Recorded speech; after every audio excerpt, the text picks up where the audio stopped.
Hello student, very good morning. તો આજે આપણે વાત કરવાના છીએ ટોપિક નંબર 7.2 માટે. વધારે સમય ન લઈએ, ચલો સ્ટાર્ટ કરીએ છીએ.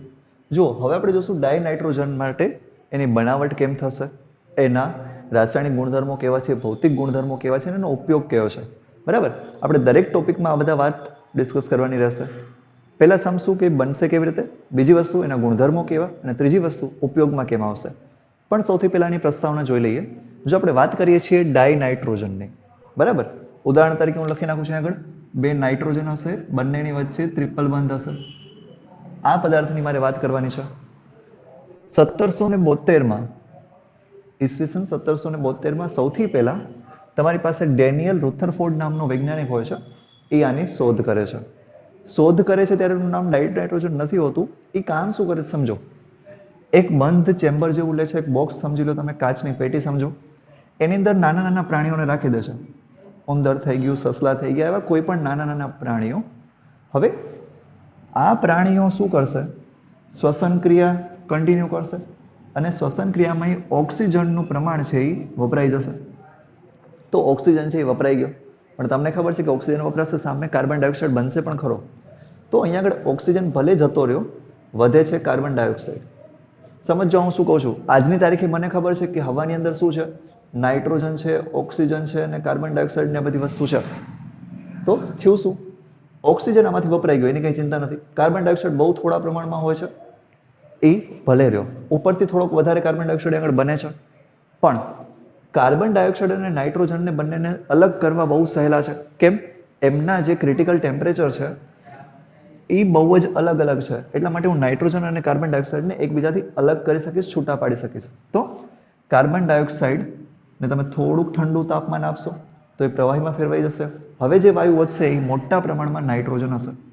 તો આવી રીતે સૌથી પહેલી વખત નાઇટ્રોજનને અલગ કરવામાં આવ્યો હતો. વાત સમજાણી? શું? પ્રાણીઓ છે એ શ્વસનમાં ઓક્સિજન વાપરી નાખશે, કાર્બન ડાયોક્સાઇડ છૂટું પાડશે. આ કાર્બન ડાયોક્સાઇડને પ્રવાહીમાં ફેરવી નાખશું. આ ચેમ્બરને હું ઠંડા તાપમાને લઈ જાઉં, આનું ટેમ્પરેચર ઓછું કરું છું, તો કાર્બન ડાયોક્સાઇડ પ્રવાહીમાં ફેરવાઈ જશે અને વધ્યું શું? નાઇટ્રોજન. એને હું સિમ્પલી અલગ કરી નાખીશ. બરાબર, હવે જોજો. એના પછી વાત આવે છે 1828ની. 1772 18મી સદીમાં હતા, 1828 19મી સદીમાં આવી ગયા. 19મી સદીના શરૂઆતના વર્ષો, જ્યારે આપણે ઇલેક્ટ્રોન, પ્રોટોન એ બધાથી ક્યાંય દૂર હતા. હવે સમજો, ત્યારે એક ચેપ્ટર નામનો વૈજ્ઞાનિક હોય છે, સેપ્ટર કહી દો, ચેપ્ટર કહી દો, વોટ એવર. પણ એ વૈજ્ઞાનિકે નાઇટ્રોજનનું નામકરણ કર્યું હતું. આમણે શોધ કરી નાખી હતી ડેનિયલ રુથરફોર્ડે, પણ એમણે એને સ્પેસિફિક નામ નહોતું આપ્યું. એમણે ક્રિટ્સ કરીને નામ આપ્યું હતું, જેનાથી આજે કાંઈ લેવા દેવા નથી. પણ જે નાઇટ્રોજન નામ આપ્યું હોય તો એ આ વૈજ્ઞાનિક હતા 1828માં. હવે જો એની પહેલાથી આપણે જે આ પદાર્થ હતા NO3 વાળા, એને વાપરતા હતા, એનો ઉપયોગ કરતા હતા. સમજો, આપણને ખબર નથી કે નાઇટ્રોજન શું છે, તેમ છતાં નાઇટ્રોજન ધરાવતા પદાર્થો તો આપણે વાપરતા હતા. એને કહેવામાં આવતું હતું નાઇટ્રેટ. આનું જો અત્યારે નામ કરું છું તો નામ શું છે? પોટેશિયમ નાઇટ્રેટ, જે પહેલા પણ હતું. બરાબર, નાઇટ્રેટ નામ ક્યાંથી આવ્યું? નાઇટ્રિક એસિડમાંથી. તમને ખ્યાલ હશે કે એસિડ તો આપણે વર્ષો પહેલાથી વાપરતા હતા ને, એના ઉપરથી ઘણા બધાના નામકરણ છે. સોરી, એના ઉપરથી ઘણા બધાના નામકરણ થઈ ગયા હતા. તો આપણે એને નાઇટ્રેટ કહેતા હતા. તો હવે જે નાઇટ્રેટ બને છે એનામાંથી છૂટો પડતો વાયુ એટલે આપણે નાઇટ્રોજન નામ આપી દીધું. હવે જો થોડીક ડિટેલમાં વાત કરીએ. નાઇટ્રોજનનો જે પરમાણુ ક્રમાંક છે એ 7 છે. Z બરાબર 7 લખ્યું છે. હવે આના ઇલેક્ટ્રોનને હું ગોઠવવા માંગુ તો ઇલેક્ટ્રોનની રચના શું થશે? 1s2, 2s2 અને 2p3. બરાબર, કાલે જ આપણે ઇલેક્ટ્રોનની રચના જોઈ હતી એટલે તમને ખ્યાલ હશે. 1s2, 2s2, 2p3 આની બનશે ઇલેક્ટ્રોનની રચના.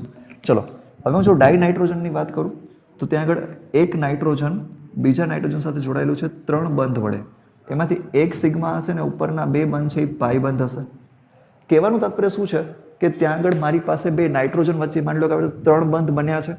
હવે આ 3 બંધ છે એમાંથી કોઈ પણ એક પેલો બંધ છે ને સિગ્મા કહી દો તો આ સિગ્મા બંધ થઈ ગયો. બાકીના જે બંધ વધશે 2 એ બનશે પાઈ બંધ. અને હવે જો 3 બંધ છે તો આ 3 બંધને આમ સર્કલમાં ફરી નહીં શકે, મતલબ એક નાઇટ્રોજન એની જગ્યાએ ફિક્સ હોય આમ ગોળ ગોળ ફરી શકે નહીં. ત્રીજી વસ્તુ, ટ્રિપલ બંધ હોવાથી આને તોડવું હોય તો શક્ય નથી. બરાબર, એટલા માટે જ નાઇટ્રોજન છે એ ખૂબ જ નિષ્ક્રિય છે. બરાબર, હવે સમજો. આપણે વાત કરીએ છીએ પ્રમાણ અને વહેંચણીની. શું મતલબ છે આનો ભાઈ? મતલબ વાતાવરણમાં આનું કેટલું પ્રમાણ છે, કેટલા પ્રમાણમાં નાઇટ્રોજન રહેલો છે. હવાની વાત કરું તો જો એ 76.8% છે. તમે કહેશો સર શું ખોટું બોલો છો, આટલા વર્ષોથી અમે ભણીએ છીએ એ તો 78% છે. પણ વાત સમજો પૂરી. જ્યારે હું કહું છું 78%, ત્યારે હું વાત કરું છું વાતાવરણમાં કદ છેદમાં કદ ટકાની. સમજો છોકરાઓ, અહીંયા આગળ જે એકમ આવશે એ વોલ્યુમ બાય વોલ્યુમ આવશે. પણ જ્યારે હું લખી નાખું છું 76.8%, શું લખ્યું છે મેં? 76.8%, ત્યારે મારો કહેવાનો અર્થ થશે W/W%. વાત સમજાણી? તો વજન છેદમાં વજન ટકાવારી જુઓ તો એ 76.8 આવશે, અને કદ છેદમાં કદની ટકાવારી જોશો તો એ 78% જેટલી આવશે. કંઈ વાંધો નહીં, નીચેનું યાદ રાખો છો તો પણ ચાલશે, પણ ઉપરનું તમને એક થોડો ઘણો આઈડિયા હોવો જોઈએ. હવે જુઓ બાળકો, નાઇટ્રોજન હવામાં છે એ જ્વાળામુખી દ્વારા પણ જાય છે. જ્વાળામુખીનું વિસ્ફોટન થાય ત્યારે ઘણા બધા વાયુઓ નીકળે છે, એની સાથે નાઇટ્રોજન વાયુ પણ હશે. બીજી વસ્તુ, દહન થાય કોઈ પણ પદાર્થનું, મારી પાસે લાકડું સળગાવું છું, કોલસો સળગાવું છું, તો કોઈ પદાર્થને સળગાવવાથી પણ જે નાઇટ્રોજન છે એ હવામાં જાય છે. હવે સમજો બીજી વસ્તુ, ધરતીમાં અથવા તો પૃથ્વીના પોપડામાં નાઇટ્રોજન કયા કયા સ્વરૂપે રહેલું છે? એનામાં આપણે ચીલી સોલ્ટ પીટર અને ઇન્ડિયન સોલ્ટ પીટર તરીકે ઓળખીએ છીએ બે કેમિકલને. એક મેં નામ લખી નાખ્યું છે NaNO3. સોડિયમ નાઇટ્રેટ જે તમારી પાસે છે, સોડિયમ નાઇટ્રેટ, એનું જ એક સારું નામ શું છે? Chilli salt Peter. એવી જ રીતે આગળ જો Indian salt Peter. Indian salt Peter માટે શું થઈ જશે? Potassium nitrate. બરાબર, પોટેશિયમ નાઇટ્રેટને કહેવાશે ઇન્ડિયન સોલ્ટ પીટર. નેક્સ્ટ મારી પાસે આવે છે એમોનિયા અને પ્રોટીન તરીકે. ધરતીમાં એમોનિયા તરીકે રહેલું છે, અને જે તમારી પાસે ઝાડ પાન છે એના પ્રોટીનની અંદર પણ નાઇટ્રોજન હાજર રહેલો હોય છે. બાયોલોજી વાળાને સમજાતું હશે, મેથેમેટિક્સ વાળાને આપણે જ્યારે ભણશું બાયોકેમિકલ્સ ત્યારે સમજાવી દઈશું. ઠીક છે, તો આ વાત હતી નાઇટ્રોજનની. અહીંયા સુધીની ખાલી માહિતી જોવાની છે, બધી યાદ રાખતા નહીં. ચોપડીમાં જેટલી આપી છે એટલે યાદ રાખવું ઘણું છે. આના પછી શું આવશે? એમના બનાવટની પ્રક્રિયાઓ. તો એ બનાવટ છે એ ખૂબ મહત્વની છે, એ સમજવાની ટ્રાય કરજો. ચલો બાળકો, તો હવે જોઈએ કે આપણે એની બનાવટ કેવી રીતે કરશું. કોની? આપણે નાઇટ્રોજન છે એ બનાવવો છે. સૌથી પહેલી વસ્તુ આપણે સમજશું કે પ્રયોગશાળામાં કેવી રીતે બનાવી શકાય છે, અને એ જ આપણે ફોકસ કરવાનું છે. ઇન્ડસ્ટ્રીયલી કેવી રીતે બને છે, લિક્વિફિકેશન થઈને બનશે, પણ એ સાવ સરળ છે. પ્રયોગશાળામાં કેમ બનાવશું એ સમજો. સૌથી પહેલાં શું કરશું આપણે? એક કેમિકલ છે એમોનિયમ ક્લોરાઇડ. આ સફેદ કલરનો પાવડર આવે, તમે લેબમાં જશો તો ત્યાં તમને સફેદ કલરનો ડબ્બો દેખાશે એમોનિયમ ક્લોરાઇડનો. એની પ્રક્રિયા હું કરાવી નાખીશ સોડિયમ નાઇટ્રાઇટ સાથે. આનું નામ યાદ રાખજો, નામ આવશે સોડિયમ નાઇટ્રાઇટ. નાઇટ્રેટ એટલે થશે NO3 અને નાઇટ્રાઇટ એટલે થશે NO2. આ શું થઈ જશે? Ammonium chloride. પ્રક્રિયા કરાવું છું તો જુઓ, એક વસ્તુ ભૂલતા નહીં કે કરવાનું શું, નાઇટ્રોજનની બનાવટ કરવાની છે. તો સૌથી પહેલા હું નાઇટ્રોજન આંખ બંધ કરીને લખી નાખીશ. બીજું, સોડિયમ અને ક્લોરીન. જ્યારે પણ સોડિયમ ક્લોરાઇડ, પોટેશિયમ ક્લોરાઇડ આવા પદાર્થ બનતા હોય ત્યારે બનાવી જ નાખવા. કેમ? કેમ કે આ ક્ષાર છે અને સૌથી વધારે સ્થાયી છે. તો હું બીજું લખી નાખું છું સોડિયમ ક્લોરાઇડ. ચલો, બે વસ્તુ ખબર પડી ગઈ. અહીંયા આગળથી સોડિયમ, અહીંયાથી ક્લોરીન, અહીંયા આગળથી મારી પાસે નાઇટ્રોજન જતો રહ્યો. વધ્યું શું? એમોનિયા અહીંયા આગળથી વધ્યો છે, અને અહીંયા આગળથી ઓક્સિજન વધ્યું છે. મતલબ NH4 આયન વધ્યો છે, ત્યાં આગળથી મારી પાસે ઓક્સિજન વધ્યું છે.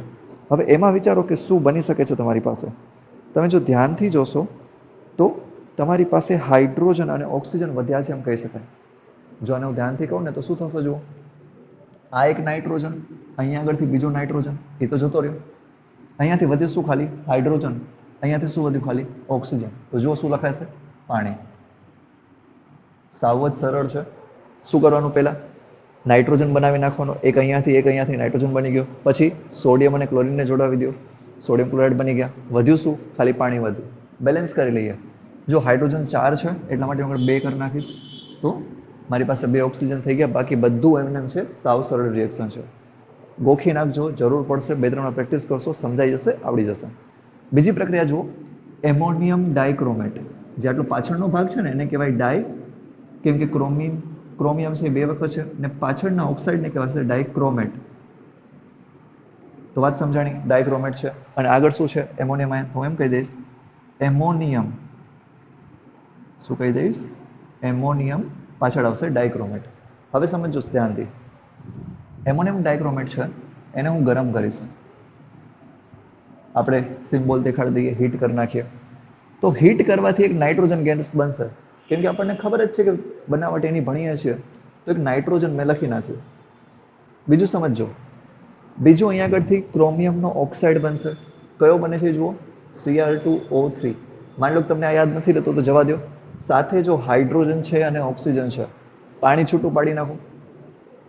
બરાબર, જો તમે પાણી છૂટું પાડી નાખો છો તો ઓટોમેટિકલી તમારી પાસે જે વધશે એ Cr2O3 વધશે. અને આનો જે પદાર્થ કહી દો તો એ સોલિડ સ્વરૂપે હશે, આ તમારી પાસે ગેસ સ્વરૂપે છે. અને પાણીને આપણે બધા જ ઓળખીએ છીએ કે તમારી પાસે પ્રવાહી સ્વરૂપે હોય. તો અહીંયા હું લખી શકું છું કે લિક્વિડ સ્વરૂપમાં છે. બરાબર, આટલી વસ્તુ સરળ છે સાવ. ધ્યાન શું રાખશું, નાઇટ્રોજન બનાવવાનું છે Cr2O3 અને પાણી ઉપર પણ બનતું હતું, અહીંયા પણ બનશે. સિમ્પલ. ચલો, ત્રીજી પ્રક્રિયા આવે છે એમોનિયા અને કોપર ઓક્સાઇડની. તો જુઓ, એક વસ્તુ મારા માટે ક્લિયર કટ છે, મારે અહીંયા આગળ નાઇટ્રોજન બનાવવાનું જ છે. હવે ધ્યાનથી જોશો તો નાઇટ્રોજનમાં વપરાય છે કેટલા, તમારી પાસે 2 નાઇટ્રોજન વપરાય છે. હવે 2 નાઇટ્રોજન તમારે વાપરવા હોય તો તમારે આ બાજુ જમણી બાજુ 2 કરવા પડશે. ઠીક, હું આગળ કરી નાખું છું. એમોનિયા મારી પાસે 2 વખત છે. હવે ધ્યાનથી સમજો, આપણી પાસે એક કોપર છે, એક કોપર. અચ્છા, અહીંયા પણ પાણી તો છૂટું પડશે, હાઇડ્રોજન અને ઓક્સિજન. તો હું પાણી દેખાડી દઉં છું, H2O પ્લસ વધ્યું શું, ખાલી કોપર. ઓક્સિજન જતો રહ્યો, હાઇડ્રોજન જતો રહ્યો, તો વધે છે ખાલી મારી પાસે કોપર. તો અહીંયા પણ નિપજ સાવ સરળ છે, બેલેન્સ કરતા તમને આવડવું જોઈએ. એમોનિયા આગળ આપણે 2 લખી નાખશું. હવે જુઓ, કોપર પણ તમારી પાસે ઓલરેડી બેલેન્સ છે. ઓક્સિજન જુઓ, ઓક્સિજન બંને બાજુ એક એક છે, પણ હાઇડ્રોજન છે એ બેલેન્સ થતા નથી. હાઇડ્રોજન ત્યાં આગળ ધ્યાનથી જોશો તો અનબેલેન્સ છે. એને કેવી રીતે બેલેન્સ કરશું જુઓ, હાઇડ્રોજન મારી પાસે અહીંયા આગળ 6 છે, 3 દુ 6. તો હું શું કરી નાખીશ, અહીંયા આગળ પણ 3 કરી નાખીશ, એટલે થઈ જશે 3 દુ 6. ઓક્સિજન કેટલા થઈ ગયા, 3. 3 ઓક્સિજન કરવા માટે અહીંયા આગળ 3, અહીંયા 3 થઈ ગયા, તો 3 કોપર. તો આ બેલેન્સિંગ સમજાવવું જોઈએ, બહુ ઇમ્પોર્ટન્ટ છે બેલેન્સિંગ. અચ્છા, આની વાત કરી લો. અહીંયા જો નાઇટ્રોજન 2 હતા, 2 છે.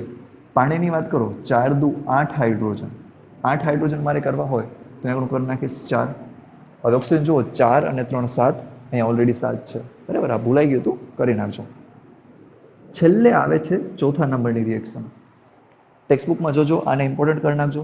આપણી ચોપડીની અંદર 2 કેમિકલ આપ્યા છે, ત્યાં આગળ સોડિયમ એઝાઇડ પણ આપ્યું હશે. છોકરાઓ સમજો, N3-1 છે ને, જે નાઇટ્રોજન 3 વખત અને ઉપર -1 હોય તો આને કહેવાશે એઝાઇડ. આ નામ કમ્પલસરી તમને યાદ હોવું જોઈએ. શું નામ છે આને? આને આપણે કહીશું એઝાઇડ. તમારી પાસે કોઈ પણ ધાતુના એઝાઇડ હોય, તમારી પાસે કોઈ પણ ધાતુના એઝાઇડ હોય ને તમે એને ખાલી ગરમ કરી નાખો તો એમાંથી નાઇટ્રોજન છે એ નીકળશે. બરાબર, જુઓ, આને જ્યારે હું ગરમ કરું છું તો મારી પાસે એક નાઇટ્રોજન બનશે. અહીંયા પણ હું ગરમ કરું છું, મારી પાસે નાઇટ્રોજન બનશે. તો બેરિયમ એઝાઇડ અને સોડિયમ એઝાઇડને ગરમ કરવાથી મારી પાસે એક નાઇટ્રોજન તો બને છે, સાથે છૂટું શું પડશે, જે મારી પાસે ધાતુ છે, પહેલામાં જુઓ તમે શું છે, બેરિયમ ધાતુ છે તો Ba છૂટો પાડી નાખો, બીજામાં સોડિયમ છે તો Na છૂટો પાડી નાખો. સાવ સરળ. આ બંને પ્રક્રિયાઓ પણ આવડવી જોઈએ. આ બધી જ કેમિકલ રિએક્શન ઇમ્પોર્ટન્ટ છે. એમાં ટોપિક હવે આપણે ડિરેક્ટ થઈ ગયા છે બાકીના બધા, તો આ બહુ મહત્વનું બની જાય છે. ધ્યાનથી સમજજો, લખીને તૈયાર કરજો.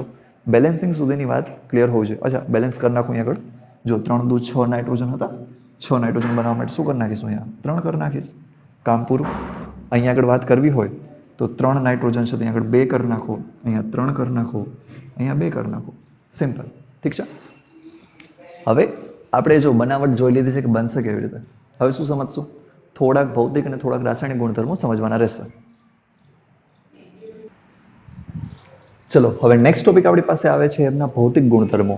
નાઇટ્રોજન છે, ડાયનાઇટ્રોજન, એના ભૌતિક ગુણધર્મો શું છે આપણે સમજશું.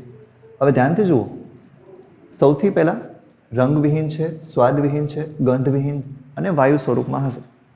સામાન્ય પરિસ્થિતિની વાત કરું તો તમને ખ્યાલ છે.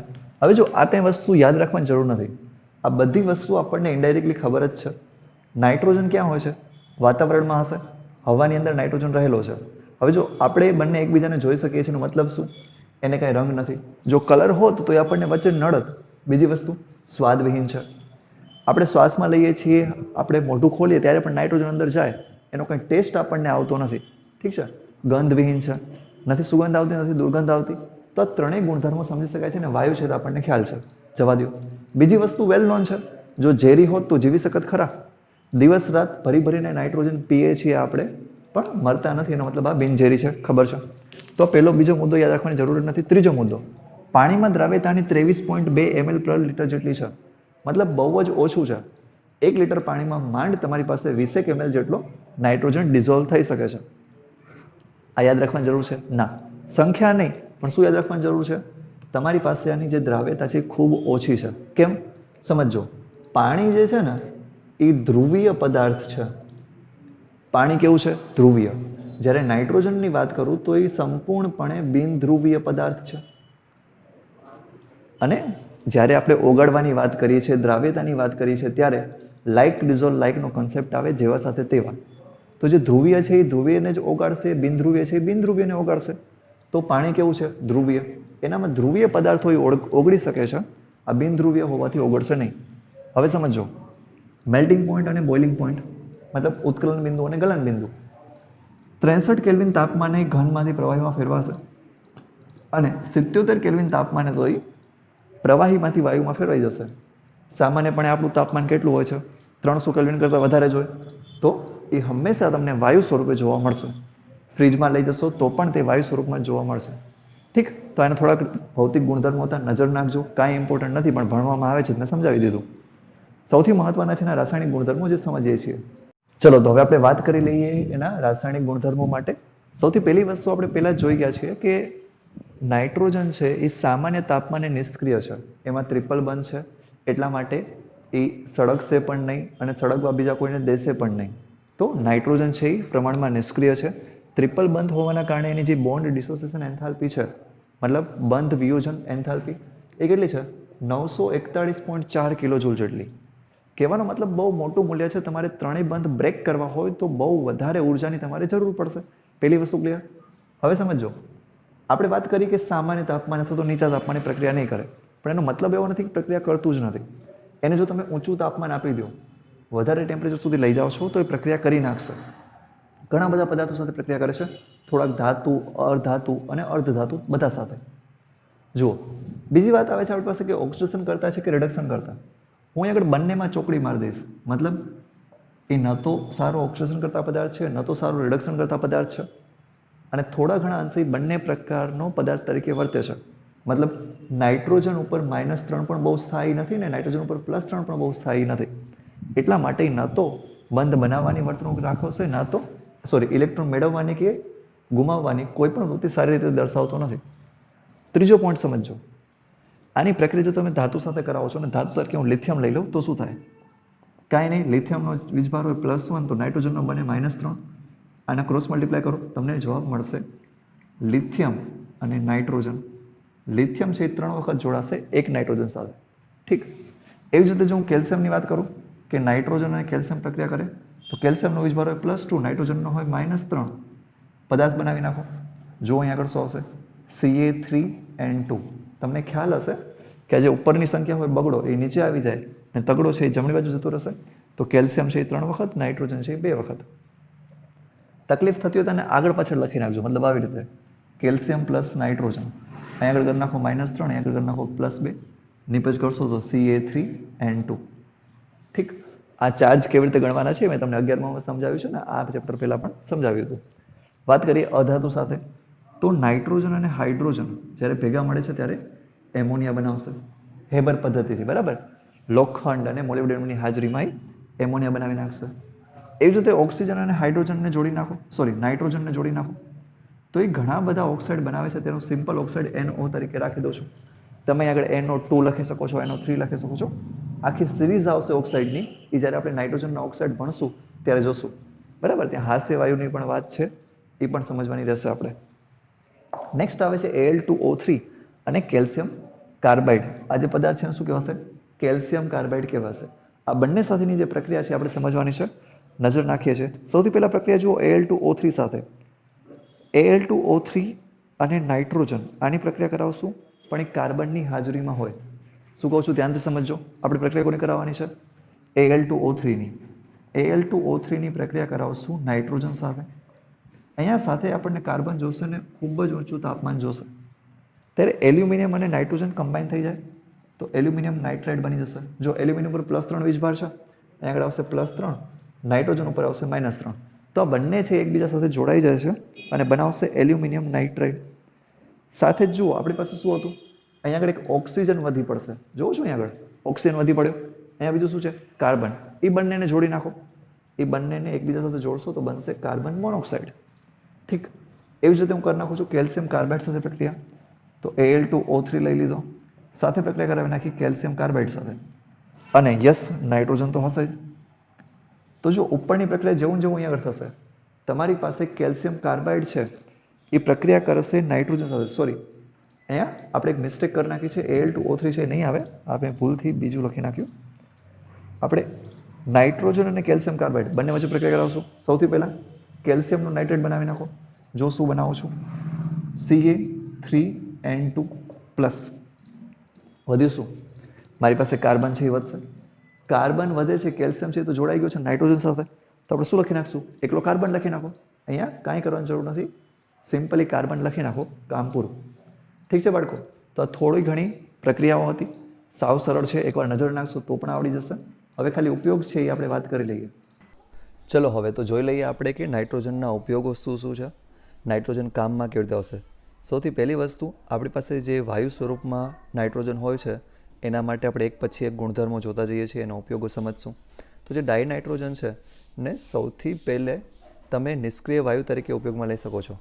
ખાસ કરીને લોખંડ અને સ્ટીલ બનાવતા જે ઉદ્યોગો છે એની અંદર ઓક્સિજનની જે ઘાતક અસર છે એનાથી બચવા માટે, અથવા તો તમે કહી શકો કે ઓક્સિજનની સક્રિયતાને મંદ કરવા માટે તમારે નાઇટ્રોજનનો ઉપયોગ કરવો પડે.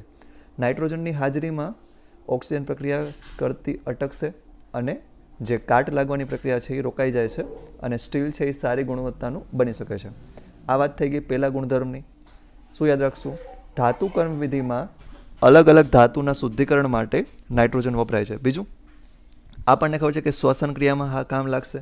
પછી પેકિંગયુક્ત જે ખાદ્ય પદાર્થ છે એના રક્ષણ માટે નાઇટ્રોજનની હાજરીમાં હોય તો વાંધો નહીં આવે. એના પછી એમોનિયાની બનાવટમાં નાઇટ્રોજન અને હાઇડ્રોજન ભેગા મળીને જે એમોનિયા બનાવે છે હેબર પદ્ધતિથી, એની અંદર પણ નાઇટ્રોજનનો ભરપૂર ઉપયોગ થાય છે અને એમોનિયા પછી ખાતર બાતરમાં વપરાશે.